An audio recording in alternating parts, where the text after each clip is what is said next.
I don't think the coach was all that impressed with this. He nearly kicked. He's gone. We've lost him. We've lost the coach of Brisbane. I didn't collapse, mate. I was a bit annoyed about something that happened, so I squatted down to swear loudly.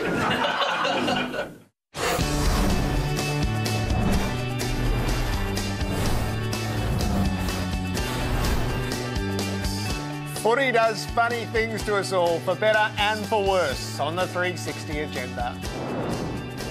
The Collingwood equation gets grimmer by the week as Nathan Buckley's coaching tenure approaches the point of no return. The MRP sends Tom Bugg to front the tribunal tomorrow night in a disastrous stretch for the Demons. And the pure, unadulterated joy of winning as experienced by the Brisbane Lions in a memorable last stand. I'm Gerard Waitley, he's Mark Robinson. This Monday night, it's footy from all angles. Hello, Robbo. Hello, Knuckles. Squat under the desk, swear loudly. Excellent. You do that in all our warm-up meetings. How are you? Good. How was the boxing? It was unbelievable. Really? It will be. I'm certain it will end up being the sporting event on these shores this year. It was, Bris Vegas was at its absolute best. Just quickly, Gerard hosted this event for Fox and for other networks. That's if you weren't with us last week. So we spoke last week on air and then privately. It was a real stretch to give Horn a chance, and internationally he was given no hope. The 9th round, he did an extraordinary job to get out of the 9th round. He got battered, and if the referee had called the fight, I don't think too many people would have objected. He got out of that. He won the last round, the 12th, clearly. And when he was declared the champ, it was an emotional reaction to it. It's the stuff of legend. His story is... Well, we shared a little bit of his story last week. People wrote about it beautifully during the week. And then it came to fruition. I mean, that's amazing. Movie? Yeah, You could play yourself as host. And he looked today like Rocky looked after his first fight. He's closed over, stitches above the eye. There's a wonderful photo of him in the locker room. Yeah. I think it's him and his partner or wife. Yep. Just the sitting belt's there. in the next locker. It was a wonderful photo. Incredible. Well, great stuff. Let's talk about footy. All right. So thanks to McDonald's, Robbo, who is your Monday champion? There was a lot of champs over the weekend, but when I got to the St Kilda Fremantle game and I watched a fella called Michael Walters play yesterday, Gerard, he played a game as good, if not better, than I've ever seen Dangerfield and Dustin Martin play. He had 30 plus and kicked 6. He was dynamic. And I can't wait to talk to Richo and say, man, what was going on in the box with this? He missed a couple, and Gerard Healy was commentating this game, and Gerard's up next. He could have kicked 8. Yes. He could have had 33 and 8 goals. It was an amazing performance. And Gerard's been pushing him for All-Australian for a couple of weeks now. And seriously, I really think if the season stopped right now, Michael Walters is a starting 18 player in the All-Australian. I remember I think it was 360 Extra about 6 weeks ago. We were talking small forwards, and you put Walters into the conversation. I thought, And then the next day, or the next that weekend, he played a beauty. And then there's been 2 or 3 since then, and that was, that's the top of the heap. That was football at its best for a mid-sized player. When we talk about big marking players, we go, oh, have a look at that. But as a footballer with just no guts and no height, it was a spectacular performance. Yeah. It was unbelievable. All 10 votes in the Coaches' Award. I bet you can't beat that. No, I can't beat that, but I'll give you a man who won his team a game. West Coast was going to lose on Saturday. They'd frittered away all bar 1 point of their lead in the last quarter. They didn't play, really, in the last quarter, and then Nathan Vardy took it upon himself at both ends. Look at that. Just so strong. And have a look at him. He's a tank. Yep. He has had a tremendously frustrating career. So I doubt that he's ever felt he's been able to show us what he's been capable of. And these 2 moments, one at either end, and it's not the first time because you did have him in the likes a couple of weeks ago after he played such a role against Geelong, is they do not win without him at the end on Saturday, and that is what you need from your big men. And he wasn't alone. He was the one who created the goal single-handedly. Petrie at the end. McGovern at the end. McGovern's mark at the end. They all did their bit when they were completely out of gas and looked like getting overrun. So Nathan Vardy, well done. Well done, 2 champs. All right, top of the agenda is Collingwood's as the ledger tips substantially against Nathan Buckley. These were always his terms, and so 5 and 9 is a terrible place to be. I'm not judging you on wins and losses. You're inviting everybody to judge you on wins and losses. That's the walk to the guillotine. Well, you might not be judging us on wins and losses, but everyone else is, and everyone else will. That's the caper. Yeah, and you can say walk to the guillotine. I'm saying that's the road you have to travel. Can you realistically say that you think you'll still be there at the end of next year if you don't make finals? Oh, like there's no way. It's that clear cut. If you don't make the finals, you won't survive. Well, I would have thought that. Is that saying something that someone else doesn't do? They're not going to play finals under any circumstances. We haven't met expectations in regards to our progress and our growth. But do we just pack up? Do we just give up on it? The win-loss doesn't look great for us, but we're not giving the year up. The only way I think this is going to pan out, Jared, Ed's probably jumped on the plane on Saturday night and said to someone at Deloitte or somewhere, go head hunting for me, shake a few trees and see what we can get. Well, they'd be derelict in their duty if they haven't put a contract in front of Alistair Clarkson, for instance, or John Longmire, and tried to get one of the very best coaches. There may be a $2 million offer in front of those guys. It wouldn't surprise me if there was. So I think one thing that people seem to forget is it's a two-way street. I mean, the club have got a decision on me to whether they think I'm the man for the job, but I've also got a decision to think whether I'm going to put my hand up, whether I actually in fact think that I'm getting the job done that I want to get as well. I'm a Collingwood man. I want to be able to do the job for the club, and that's my intention. So all of Collingwood's season has been framed around Nathan Buckley's future, and on his terms that looks increasingly grim. He's insisted on being judged in the arena of wins and losses, and he needed to clear a threshold to have a more sophisticated and nuanced conversation about whether he would go on. And I think the more you watch this team, the more you realise they're not going to reach the threshold. No, it was an interesting discussion that night when Bucks was on. Was it last year?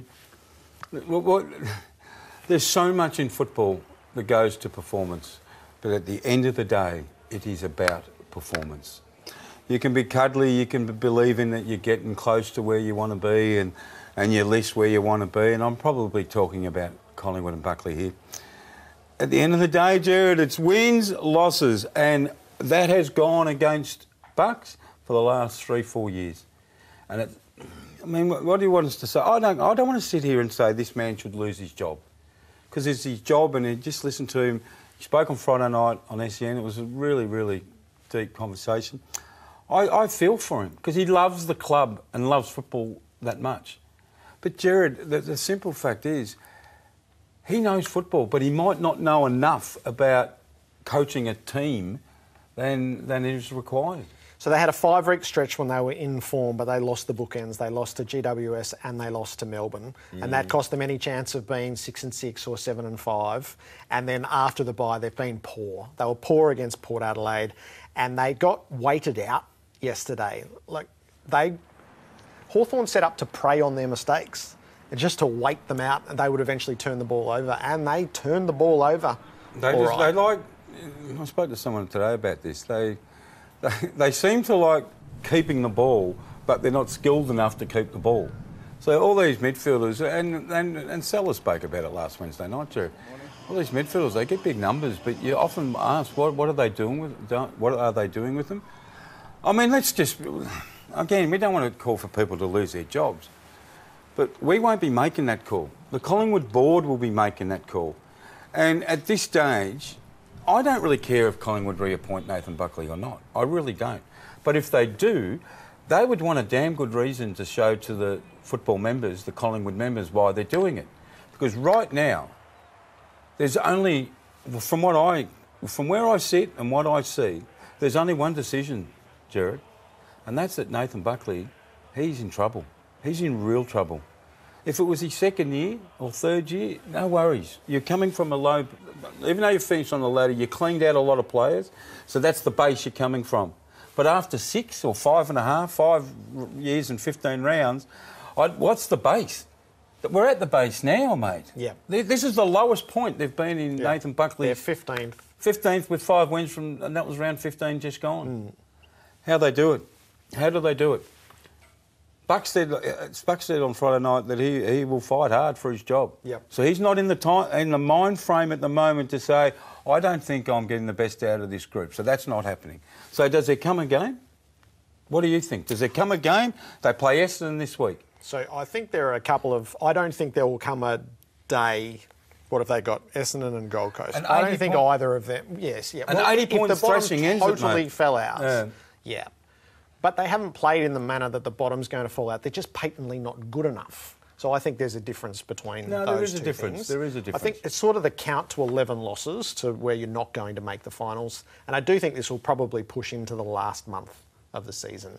But Buckley having declared his terms, I imagine that he'll take responsibility for it right at the end. Yeah, I'm sure he will. I am. I'm sure he will. But they're not his terms. They're football's terms. They've been around for 100 years. Everything that I'll say it again. Everything that happens, Jared, comes down to win, loss. I don't totally agree with that. Collingwood was never making the finals this year. Nobody believed that they were at a point where they were ready to do that. Their critical mass of players is between 20 and 23. They're developing.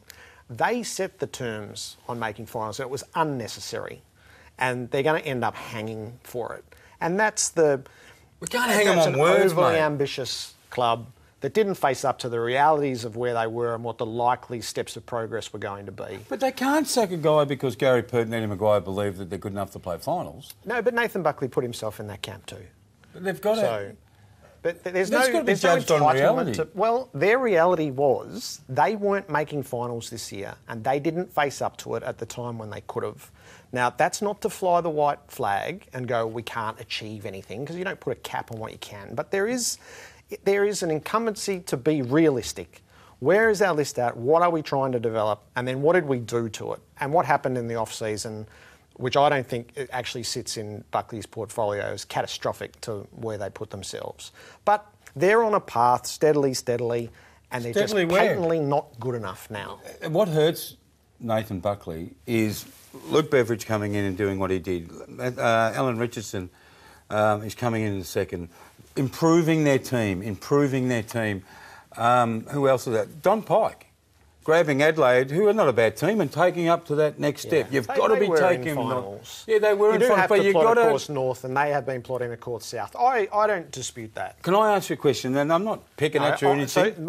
I'll say it again. I would have appointed him in round 2, so this day and the next day, and the one in August would never come. But because I would have believed in it. I would have. I know you would have, but I disagree. And I told you at the time. Yeah, I know. But everyone right now will be saying, Collingwood, why did you appoint him at round 2? You can't head off what could possibly be an awkward situation and avoid it. Not awkward. I didn't frame it around awkward. I believe he can coach. I don't believe this team is anywhere near making finals, and I think that was foreseeable. But if you don't face that reality, this is where you get to, and they are going to march to an end that we all know what it looks like in August. There's one reality, Jared.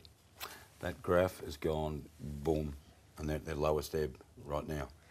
On the upside, how could you not be swept away with what happened with the Brisbane Lions? So sit Essendon to the side, we'll deal with them shortly. But if you were a neutral observer, if you were a Lion at heart, from where they were 4 minutes into the last quarter to come storming home, the team at the bottom, that would put a smile on many a face.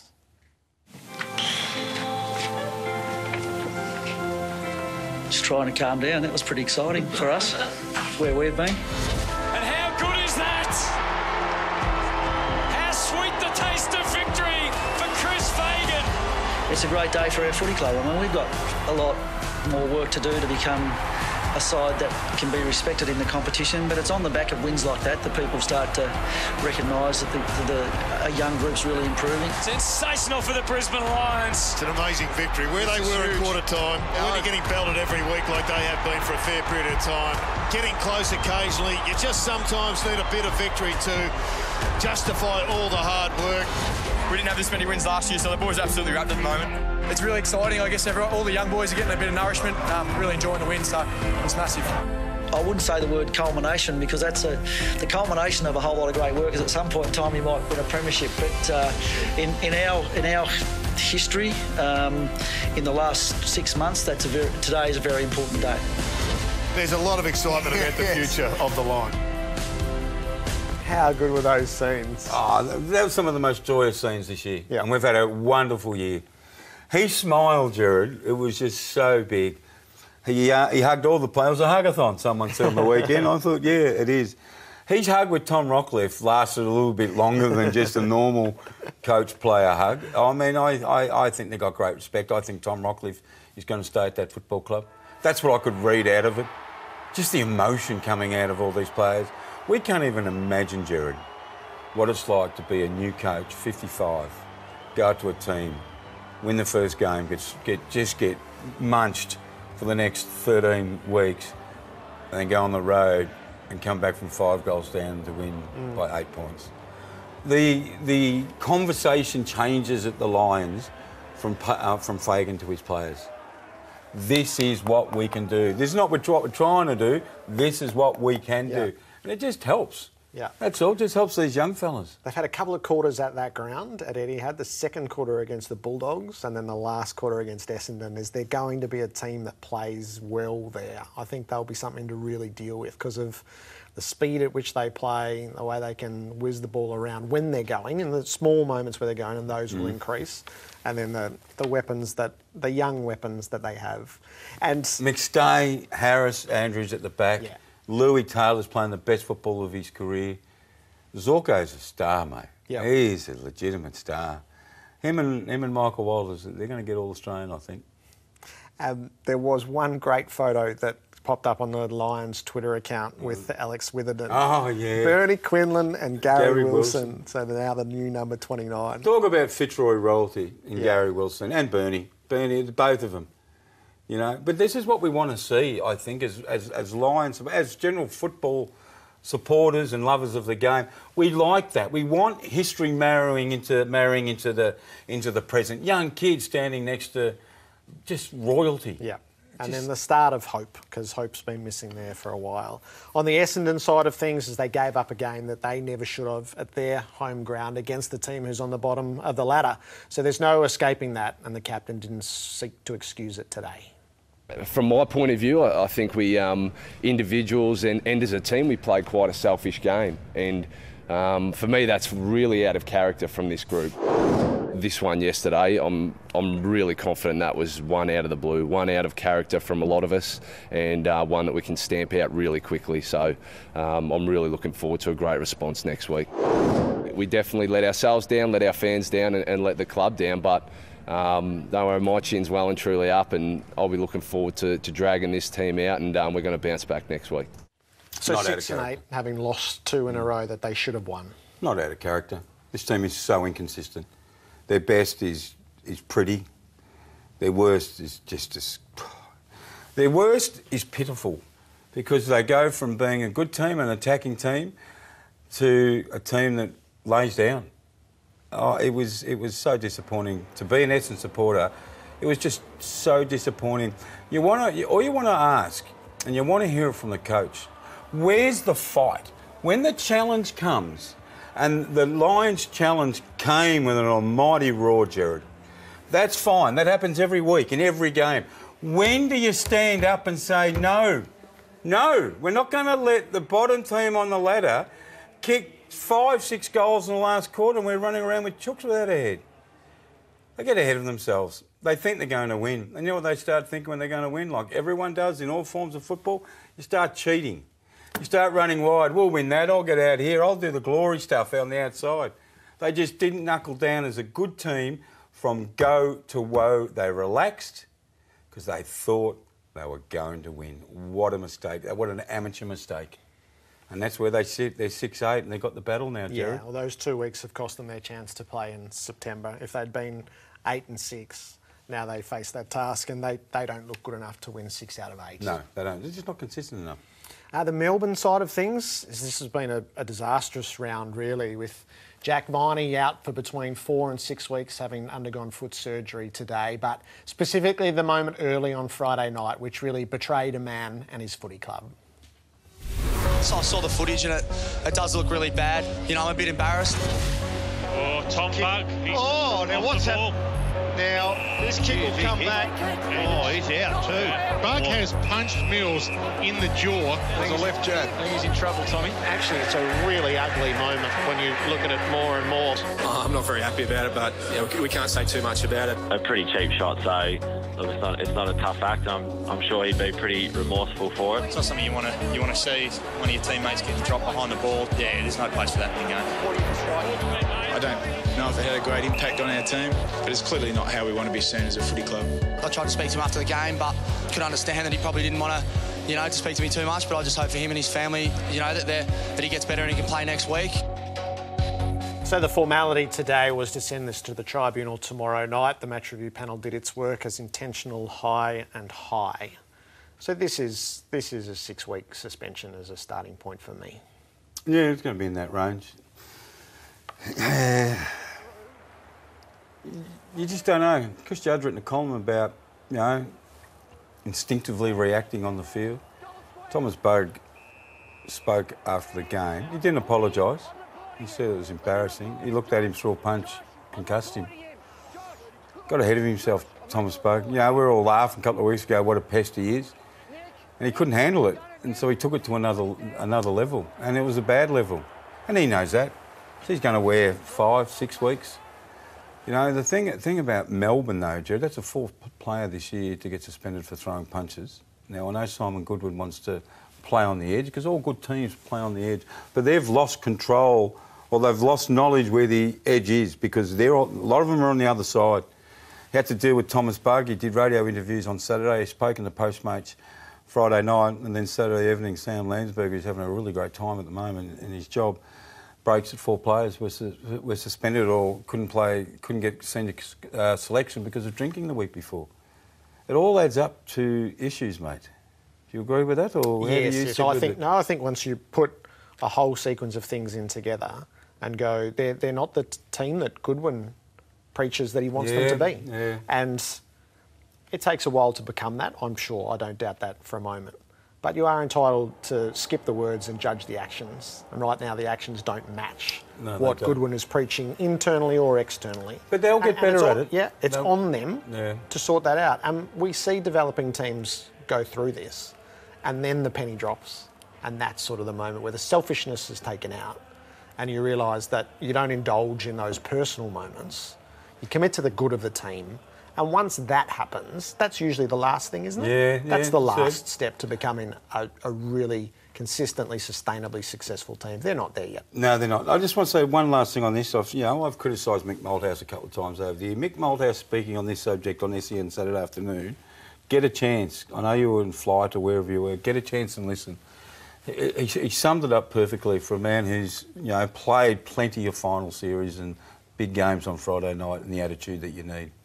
The injuries are the other. This is where it starts to become significant on field, because both captains are now missing for at least a month. Jones, we spoke with him on Friday night, and he said really 4 weeks realistically. Viney's 4 to 6 weeks, and it looks like likely to be the higher end. There's 8 games left in the season, and then you roll in whatever else is whenever Hogan comes back, and hopefully that's in the short term. Is they are being severely tested, and the team they put. I do think the punch changed the atmosphere of the game on Friday night. But when they ran out, you had to look around and thought, they haven't got the armoury here anymore. So this is a really hard stretch, I reckon. No, you're right, Jared. They were coming off a hard stretch with playing. Yeah, and the 6-day breaks. 6-day break, 4 games in 18, 19 days. So they had it to stand up. They didn't. If they did, everyone would be going, wow, how's the fortitude of this club? They didn't, and that's football. Football wears people out. There's no doubt when an incident like that happens, that galvanises a group. It brings them together, and you don't have to do anything, but it just, instead of being both hunting, one becomes the real strong hunter. And I thought Sydney did that from probably before this incident, but certainly afterwards. Okay. The AFL has its own issue to deal with a staffer, and what happened in the Northern Football League across the weekend. This is the head of multicultural and Indigenous portfolio at the AFL, who is in a dreadful on-field incident, and there's sort of no mincing around that. Ali Fahur. This was the incident which has come to light during the day. And so that's going to have major ramifications at the league's tribunal. And running into a mallow, Jared, and throwing a fist, which is a king hit, which has now been replaced by a coward's punch. Ali Fahur's, held in pretty good esteem for his job. But this puts his job in jeopardy at the AFL. In that portfolio, it's about tolerance, acceptance, understanding, general cohesiveness in social areas. That makes a mockery of what his portfolio stands for as head of that portfolio. The AFL is taking this very, very seriously. To think that the AFL, everyone at home thinks, oh no, he works at the AFL, he'll be looked after. After Wednesday night, and I don't know what he's going to get. I reckon it's in the range of 8, 10, 12, Jared. I do. It's one of the worst things I've seen. Months or games? Games. I'd be happy if he got 12 months for that. Oh, but he won't play football again anyway. Yeah. That's the end of his career, because you get a threshold. Sam Landsberg, again, will be reporting in the Herald Sun tonight. He was reported early in this year for punching someone. So he goes, first incident, second incident. I think there's a threshold of 16, 17 games in your career. You go over that, you don't play anymore. Yep. So that could be Ali Fahur's last game. But thank God, the Whittlesea player, there was no severe... All the horrible bits, mate. The Whittlesea player got hit. His wife and kids were really close by. So you imagine the distress on the... Just really, really ugly. Yep. And I think the AFL are going to come down pretty hard. So he has no place on a football field. The question is, does he have a place in the game from here? He was made to front up today. I'm deeply ashamed of my actions. There is no explanation or excuse. I accept that at no time is this kind of action acceptable on the football field or anywhere else. I've apologised to Dale and hopes that he accepts my apology, and his health is the most important issue. I understand that my actions reflect on my employer, the AFL, and the programs that I oversee. The AFL's work in the community are so important, and I'm extremely sorry that my actions take away from that work. Ali Fahur, who has days of judgment ahead of him. Let's bring in the coaches. With so much to talk about. Geelong's draw, St Kilda's win on the road, and all the ramifications that have ended up being tied up in both of those results.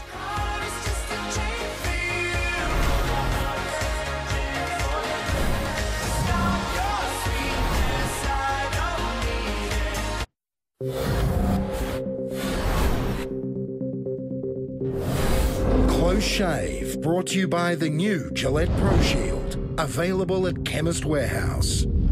We've got the ball back in Geelong's hands. It's Tui, 60 metres out. Tui, long towards the goal square. Hawkins! Hawkins is marked! 25 out! Look at the emotion from the coach in the box. It will be a win for the Cats or a draw. Can Hawkins be the hero? The siren will go in his run-up. A point will tie it. A goal will make him the hero. Siren sounds. 4 on the mark. Tom Hawkins. He's missed it. It's a draw. We have a draw. A draw here at the Sydney Showground. The first one of the year. Incredible. Can you believe this finish? Close Shave, brought to you by the new Gillette Pro Shield, available at Chemist Warehouse. And thus our coaches are undefeated this week. Alan Richardson, welcome. Jared, Robert. Successful from the raid in the West. And on the Gold Coast, I'm told, in the Zen Garden, is Chris Scott. Chris, welcome. Hi, Jared. Robbo, I'm very relaxed. Where do you sit on the draw, on the concept of the draw? I think there's a place for the draw in the game. I don't really subscribe to the theory that it's not a result. I think especially when you get a game like the weekend where both teams had control of the game at different stages, that it can be a fair result. And sometimes if you play extra time, it comes down to the luck of the draw to an extent. So I'm completely across the grand final and that stuff. I understand that's a separate argument. But home and away, I think that on occasions, both teams getting 2 points is fair enough. Where are you, Richo? I like the draw. Yeah, I agree. Depending on conditions, weather, etc., injury. I like the fact that it's unique to our game in many ways, that we do have the different setups where you'll have a replay in a grand final, but it means something during the year. No, I'd keep it as is. Like that, after the game, Chris going out with the players and going to Tom Hawkins, just give him that reassurance that he's not alone. Do you say anything else behind closed doors? That's what we saw publicly. Do you address it again with him and the group? Yeah, as much as possible. I mean, I think it comes back to the art of coaching as opposed to the science. I wasn't exactly sure what Tom was feeling. I know he's a really competitive person, and the overriding emotion was one of disappointment, and he would like to take the shot again, obviously. But the part that I thought was the most important to reinforce was the fact that the whole group should have been proud of themselves. We were really up against it, not only during the game but before the game as well, and they acquitted themselves really well. So for Tom to put himself in the situation where he had the possibility of winning the game, but certainly got the 2 points for us, was a credit to him. He was disappointed, but I think sometimes, and Richo can attest to this as well, I'm sure, sometimes as a coach you just want to get in the moment as soon as possible to make sure that while the emotions are running high, you can reinforce a few points. And we genuinely felt that it was an important moment for the footy club given what we were up against. Have you sought clarity on the sounding of the whistle, which seemed to go at the most inopportune moment in Tom's approach to kick at goal? Yeah, I think it's important to stress that Tom doesn't use that as an excuse. We're certainly not saying that that was the reason that he didn't take the shot, but I think all reasonable people will acknowledge that it shouldn't have happened. So when the siren goes, the umpire should blow the whistle straight away. Clearly there was some confusion there around the controlling umpire hearing it, and as it was, by the time it was communicated to him that he should have blown the whistle, he did that as Tom was taking his kick. So one of those things that we're not going to make a big deal of. Everyone acknowledges that it shouldn't have happened, but again, a minor incident in the context of a really good game and I think a good moment within the season. Hey, were you aware, or did Matty Scarlett make you aware that Jonathan Patton was off the ground for so long? We were aware of it, but we've been in this situation before. It's one of those things where it's very, very easy sitting in the commentary box or at home to say these things should have happened. We had players off the ground that we would have liked to have been on through that period as well, but the ball's over the other side, and it's just it is literally impossible to get guys off, to get the guys you want on the field. So I heard Leon speak after the game, and I think it was a pretty fair thing to say. In hindsight, they wouldn't have done it, but if he had that sort of foresight, he'd be the best coach in history. So how tricky is it? How frustrating is it, Richo, when the wrong player's off at the wrong time? Yeah, it can come down to timing and the way the game's being played. If there's not a goal scored, if the play's the other side of the ground. 2 minutes to go on the weekend. Doesn't get much tighter in our game. Well, yeah, it does get a little bit tighter, but Jaron Gear, our captain's on the bench. Really strong, aggressive, come forward, intercept type player for us. That was the game. That was the way it was being played. We got Nathan Brown off at all, just because we were behind at that stage. Just we needed our captain back on. He was more likely to be aggressive in terms of trying to turn defence into attack. So we just got the closest player off. It certainly wasn't like for like, so we could get him on. But yeah, no, it's a challenge at times. Have you ever thought? I know this is going to sound ridiculous, and don't laugh when I say that. Have you ever thought, I need this man on the ground so much? Get someone out there and just tell him to get off and jump the fence. He's out. He's out of the game. Can you do that or not? Well, I haven't thought of that. Possibly. Do it on grand final day if you make possibly it. Okay. Well, I'll have a look at the rules first. I'm not sure whether you can do it. Possibly you can, but what you do as coach is as things start to get tight, just you guys on the bench, just be aware of the time. You don't get certain players off the ground. Righto. He's got to let them know. They've got to hang in there. I bet you'd end up with an interchange infringement, free kick, 50-metre penalty, and the winner go the other way, Robbo. That's what I bet would happen. There'll be pandemonium. We dudded you the last 2 weeks because we weren't swept away in your wins. But after a set of really difficult matches, you've strung together 3 wins. You're ensconced in the 8, a game clear. Has this been a good stretch for you? It has been a good stretch, yeah. No, we thought the Kangaroos' performance was a really positive result to keep them to 18 points to half-time. Our focus has been on defence since the bye. It's been an area that we've wanted to really address. But the weekend's game was one of real character. It was an arm wrestle all day. You know, Freo's form, particularly against the Cats down there, was outstanding. Sandlands comes in, doesn't play a big part in the game. Fife back into the team. You know, they're a real challenge over on their deck. We haven't won there, certainly in my time. So it was a really pleasing result. It didn't go all our way. There were moments where they were a bit too strong for us, but we hung in and we persisted and we got the result. We both have players we want to raise with you. I want to raise Josh Bruce. You dropped him not that many weeks ago. I spoke with him in the aftermath of that. He was dirty that he got dropped, but he resolved that he would go back. He would do what you'd challenged him to do, and his return has been first class. Is pulling the right rein when to drop a bloke and not lose a bloke and really spur him on. How fine a line is that, and what's this case study been? That's coaching. I don't think it works unless you have constant communication to let people know where they sit, and how they're travelling. Brucey was a really interesting one. Brucey, it's never effort, energy, commitment to his footy club and to his teammates, you know, with respect to preparation. He is as good as there is. He just wasn't in good form. So it was a relatively easy conversation from my end. It certainly wasn't one that he wanted to hear. He embraced it. He went back. His form early wasn't great in the VFL. His last one was a really positive one, and he's been able to continue that. He didn't have a great game on the weekend. That was nearly the message after the game. We had some blokes that were down. You mightn't have a great game. Make sure you have a great moment. And he's kicked the last 2 goals of the game and was really positive for us. I wish you were here, Chris, for this next segment because I reckon you'll love it. So just trust us and listen in as much as you can. Richo, one of your players on the weekend, I think did the most inspirational 1% effort that I've seen from any player this year and any player I've seen in recent years. His name was Jack Steele, just before 3/4 time. He ran from the goal square to the other end to apply the tackle. Go through it with us, can you? Yeah, well, that's a point kick in from Freo. That ball's gone past Steely. Steely's actually on the line. So for this ball not to stop and continue to go, and then we're going to end up seeing the impact that he has.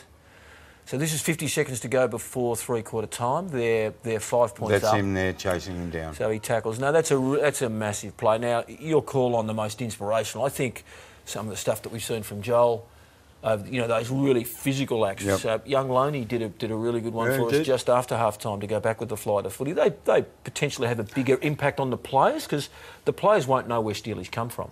But the message, the opportunity that we as coaches get in our reviews to reinforce, persist, hang in there. You got to run until you can run no more for your team. You put that up. Oh, most definitely. That'll get a fair run tomorrow. He ran from the goal square, Chris, to the other goal square almost to apply tackle.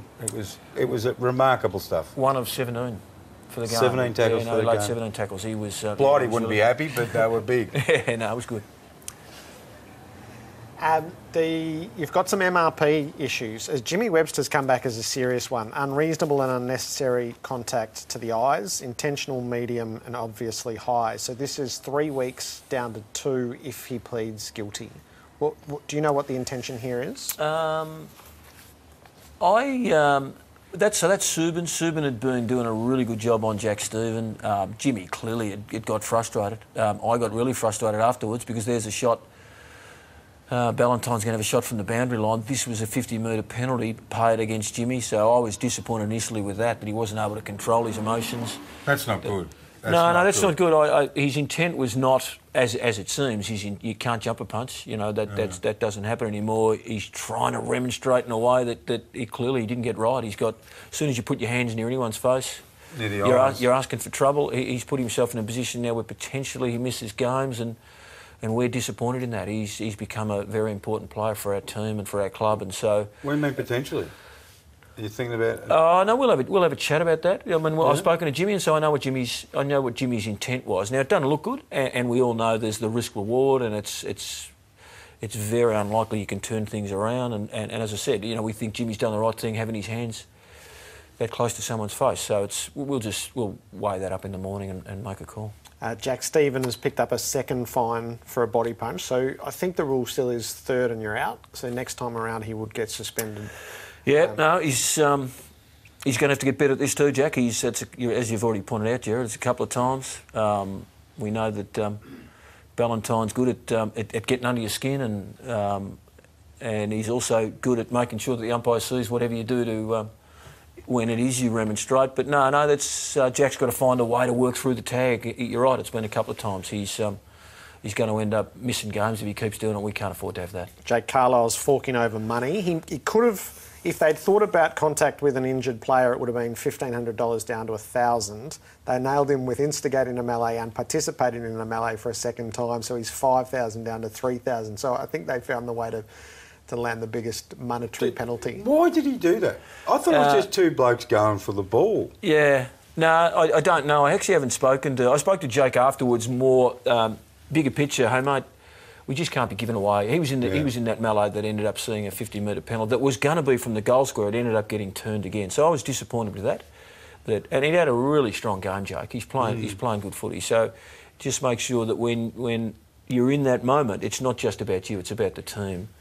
Why did he do that? I presume when he's gone to ground, and this is dangerous to presume, that he thinks that someone's potentially playing for a free kick on the ground. Well, he didn't actually. Hayden Ballantyne's as brave as anyone in that contest. I'm just trying to get into Jake's head, which is dangerous. That's all I can imagine. But we don't want our players, when someone's injured, we don't want our players going after the opposition. Scotty's laughing in the background. Yes, I'm not sure. He's stealing money tonight so far. But that's okay. We'll get to him in a moment. I've got one more for you. Is Nick Riewoldt amusing or appalling? It's worth hearing the umpire here, maybe to provide a little bit of context.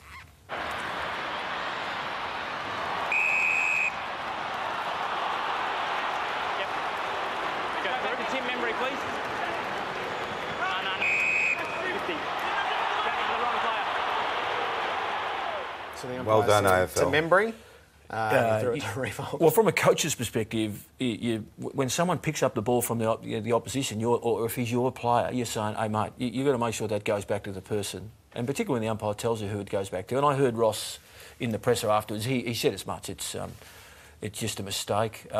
It was really, call it what you will, it was very clever by Rui. I've seen the vision and now have an understanding that the young fella perhaps admires Rui, and he's listening to Rui, not the umpire. Who knows? What he learnt was never, ever trust an opposition player. Well, never. Stevie J was the master at calling for a handball receive from the opposition, and we think that stuff's pretty clever. I think this is more in that bracket. But let's not... Tim Membry took 3 of those in the last quarter. His last quarter was just outstanding for us. All right, we had a lot of St Kilda stuff to get through there. We'll go back to the Gold Coast and join the Zen Master in a moment, because we have a few more to deal with. And coming up, the sense of timing is immaculate here. Chris Fagan, the Brisbane Lions coach, is the guest on the couch.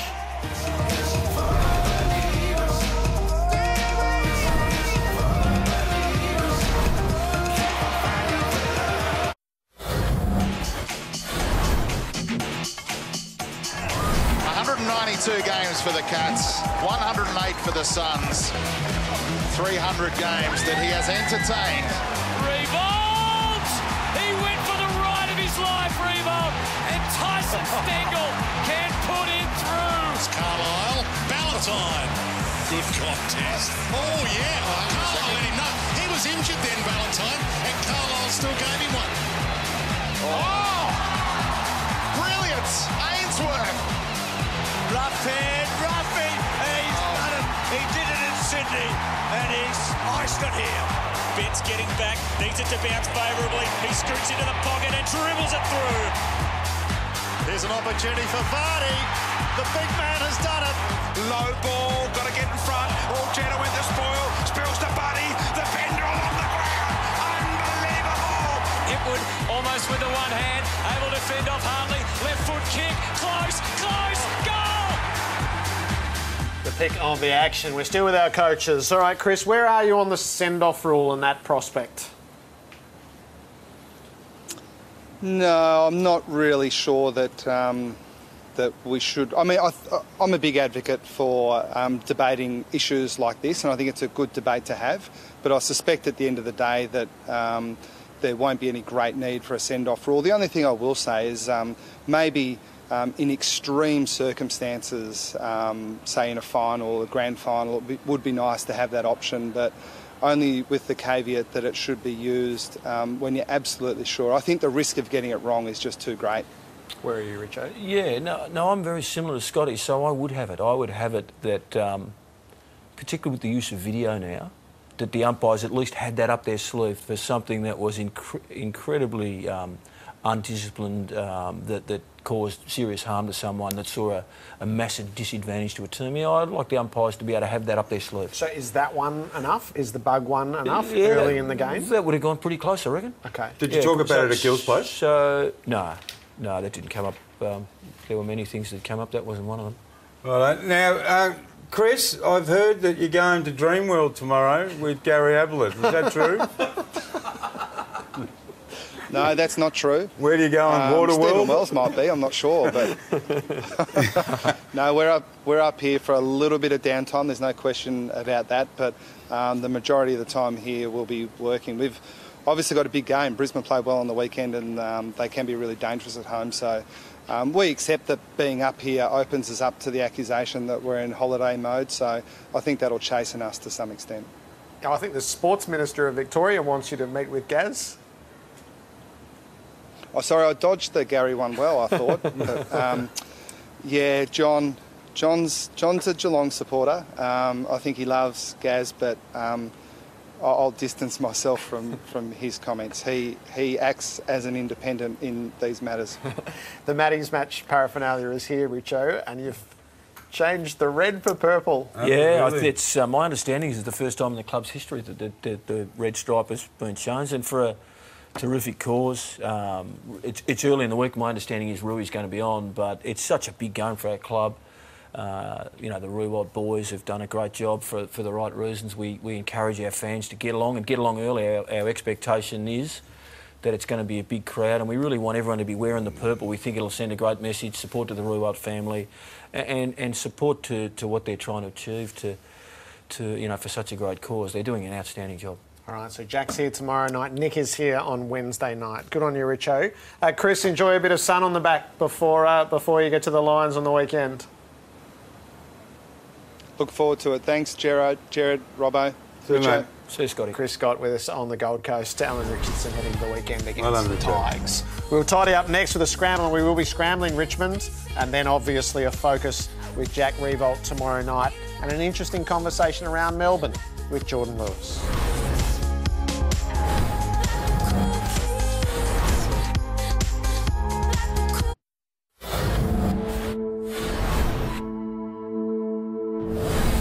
Do you have any feel on where the Dangerfield negotiation is? You've batted away that question the last 100 times you've been asked, haven't you?